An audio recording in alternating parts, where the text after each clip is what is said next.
ठीक है। खास तौर पे अगर हम इन्वेस्टमेंट भी करेंगे खुद, जारी बात है, फिर ही हम ट्रेडिंग कर सकेंगे, तो हम इन दोनों लेवल के ऊपर होंगे।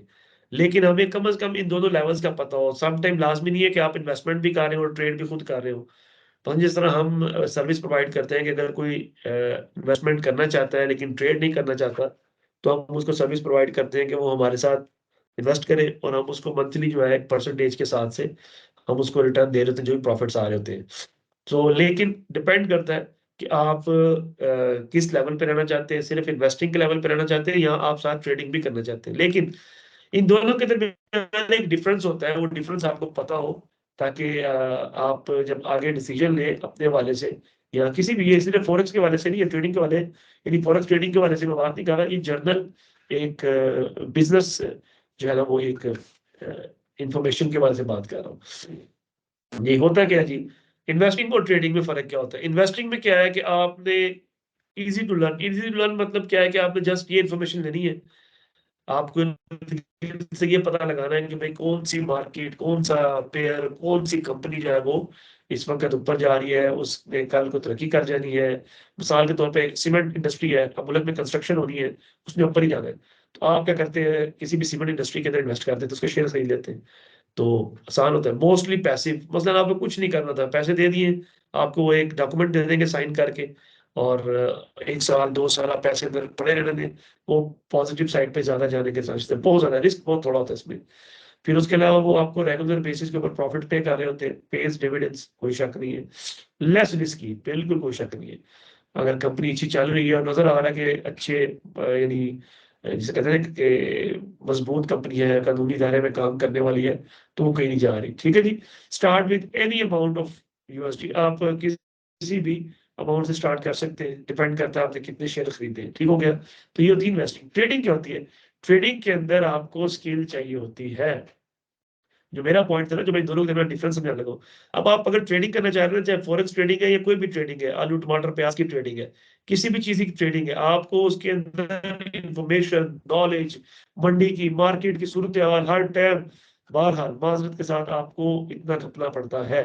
तो अगर आपकी मसरूफियत दूसरी, तीसरी, चौथी ज़्यादा है, तो फिर ये आपके लिए मुश्किल हो जाता है। ठीक है जी? और अगर आप इसकी सिर्फ़ आप इसको अपनी ज़रूरत बना लेते हैं, तो फिर आप इसके अंदर अच्छे चले जाते हैं। सो इसमें रिक्वायर्ड स्किल्स बिल्कुल चाहिए होती हैं, जो आप आज लेने के लिए कोर्स कर रहे हैं, लेक्चर सुन रहे हैं। ईयर्स टू लर्न, टाइम लगता है। वो जो कहते हैं ना 1 रात में और 2 रातों में और 2 महीनों में, 4 महीनों में, 6 महीनों में, नो, ईयर्स। एट लीस्ट जो अच्छे ट्रेडर्स हैं वो बताते हैं या वो बोलते हैं, तो वो बताते हैं कि कम से कम 1 से 2 साल आपको मार्केट से मार खानी पड़ती है, लॉस भी होते हैं और बड़े-बड़े ज़बरदस्त ड्रॉडाउन होते हैं, प्रॉफ़िट भी आप लेते हैं, लेकिन बहरहाल मार्केट आपको हिला के रखती है। लेकिन डेढ़ 2 साल के बाद आप मार्केट को फिर समझ जाते हैं और मार्केट को खेलना शुरू कर देते हैं। आपकी जो सक्सेसफुल ट्रेड्स हैं वो ज़्यादा हो जाती है और जो पुअर ट्रेड्स हैं वो कम हो जाती है। रिस्कियर, बिल्कुल रिस्कियर है, क्योंकि यहाँ पर आपने खुद जो डिसीज़न लेना है उसी की बुनियाद पे आपको लॉस और गेन होना है। यहाँ पे तो पूरा सिस्टम चल रहा है ना इन्वेस्टिंग के अंदर, जिस कंपनी में आपने किया हुआ है। सो ये रिस्कियर ज़रूर है। हाई स्टार्टिंग बैलेंस, बिल्कुल ऐसे ही होता है। आपको बैलेंस ज़्यादा चाहिए था, एक्सक्यूज़ मी। आपको बैलेंस ज़्यादा चाहिए होता है, लेकिन क्योंकि यहाँ पे फॉरेक्स ट्रेडर में ट्रेडिंग के अंदर जो ब्रोकर्स हैं, वो आपके साथ फाइनेंस करके आपकी आपकी ट्रेडिंग को पॉसिबल बना देते हैं। लिहाज़ा आजकल इतना इश्यू नहीं है, आप $10 से भी ट्रेड लगा सकते हैं। देखिए, उनकी कामयाबी ये है कि वो आपके थोड़े से पैसे को मार्केट में फेंकवा देते हैं और आगे आपके अपने ऊपर होता है कि आप उससे फ़ायदा उठाते हैं, नुकसान उठाते हैं। Potential to make much higher annual returns. हाँ, अब बहुत बड़ा जो प्लस फ़र्क है एक ट्रेडिंग का, कि आप इन्वेस्टिंग की निस्बत इसमें ज़्यादा प्रॉफ़िट्स बना सकते हैं सालाना की बुनियाद पे, क्योंकि आपके अपने हाथ के अंदर होता है। सो ये एक डिफ़रेंस है ट्रेडिंग के अंदर, इन्वेस्टिंग के अंदर। ये इसको दोबारा इलैबोरेट किया गया हुआ है, इसको तकरीबन वही बातें हैं, putting money in to get a return, इसकी डेफ़िनिशन लिखी हुई है ट्रेडिंग की, कि आप पैसे कहीं पे डालते हैं कि आपको वहाँ से रिटर्न आए। Focus on the long term, आप ये नहीं कहते कि मुझे अगले महीने से शुरू हो जाए। आपको पता होता है, मसलन आप जिस तरह ज़मीन खरीदते हैं, प्लॉट खरीद लेते हैं, फाइल खरीद लेते हैं कोई, इस तरह कंपनी के शेयर्स खरीदते हैं, तो वो लॉन्ग टर्म होते हैं। तो इन्वेस्टिंग हमेशा लॉन्ग टर्म होती है, आपके ज़हन में रहे। शॉर्ट टर्म इन्वेस्टिंग नहीं होती। वो अगर शॉर्ट टर्म उसके कुछ आ भी रहे होते हैं, तो वो आपके असल समारात नहीं होते। Forecasting based on objective information, ठीक है। ट्रेडिंग क्या होती है? बाइंग एंड सेलिंग आप करते हैं, सिक्योरिटीज एक्सचेंज करते हैं, ठीक है। वर्क फास्ट, तेज काम करती है। Act upon what is actively happening, इसके लिए जो हो रहा होता है ना, आपने उसके यानी हाल के ऊपर आपने डिसीजन लेने होते हैं। कल क्या होगा, परसों क्या होगा, उस पर डिसीजन ट्रेडिंग में नहीं लिए जाते। कल परसों क्या होगा, उस पर डिसीजन लिए जाते हैं इन्वेस्टिंग के अंदर, कि ये कंपनी अगले साल 6 महीने तक कहाँ पहुंचेगी। जबकि ट्रेडिंग के अंदर जो आज हो रहा है, हैपनिंग नाउ, आज का क्या मार्केट का मूड है, ये ट्रेडिंग है। इसलिए थोड़ा सा टफ होता है, डिफिकल्ट होता है, और आपने जल्द डिसीजन लेना होता है। अच्छा, अब कुछ लोग एक बहुत बड़ा एतराज उठाते हैं कि सर ये जो फॉरेक्स ट्रेडिंग है, ये गैम्बलिंग तो नहीं? भाई देख ले, डेफिनेशन पॉइंट ऑफ व्यू से आप चेक कर ले, तो आपको समझ आ जाएगी। जो जिस माइंडसेट के साथ इसे करेगा, ये वही है। अगर कोई इसको इन्वेस्टिंग के माइंडसेट के साथ करेगा, उसके लिए इन्वेस्टिंग में आ जाती है। जो ट्रेडिंग के माइंडसेट से करता है, वो ट्रेडिंग में आ जाएगा, और जो गैम्बलिंग के माइंडसेट से करेगा, वो गैम्बलिंग में आ जाएगा। अक्सर जो शुरू के दिन होते हैं ना ट्रेडर्स के, बिगिनर्स के, जो नई-नई ट्रेडिंग सीख रहे होते हैं, वो अक्सर सारे गैम्बलिंग माइंडसेट से लगे होते हैं, अक्सर। इसलिए छोड़ जाते हैं, नुकसान होता है, छोड़ जाते हैं। लेकिन जो ट्रेडिंग माइंडसेट से लगा होता है, वो लॉस होता है, फिर अंदर आता है मार्केट में, फिर खेलता है, प्रॉफिट बनाता है, फिर लॉस हो जाता है, फिर उठता है, फिर खेलता है। मतलब मुराद ये है कि उसको पता है यार ये मेरा बिज़नेस है, मैंने ही करना ही करना है। लेकिन गैम्बलर्स होते हैं, वो आते हैं सिर्फ़ पैसा बनाने। जो बंदा सिर्फ़ पैसा बनाने आता है ना, किसी भी काम के अंदर, वो गैम्बलर होता है। होपिंग फॉर अ पे ऑफ।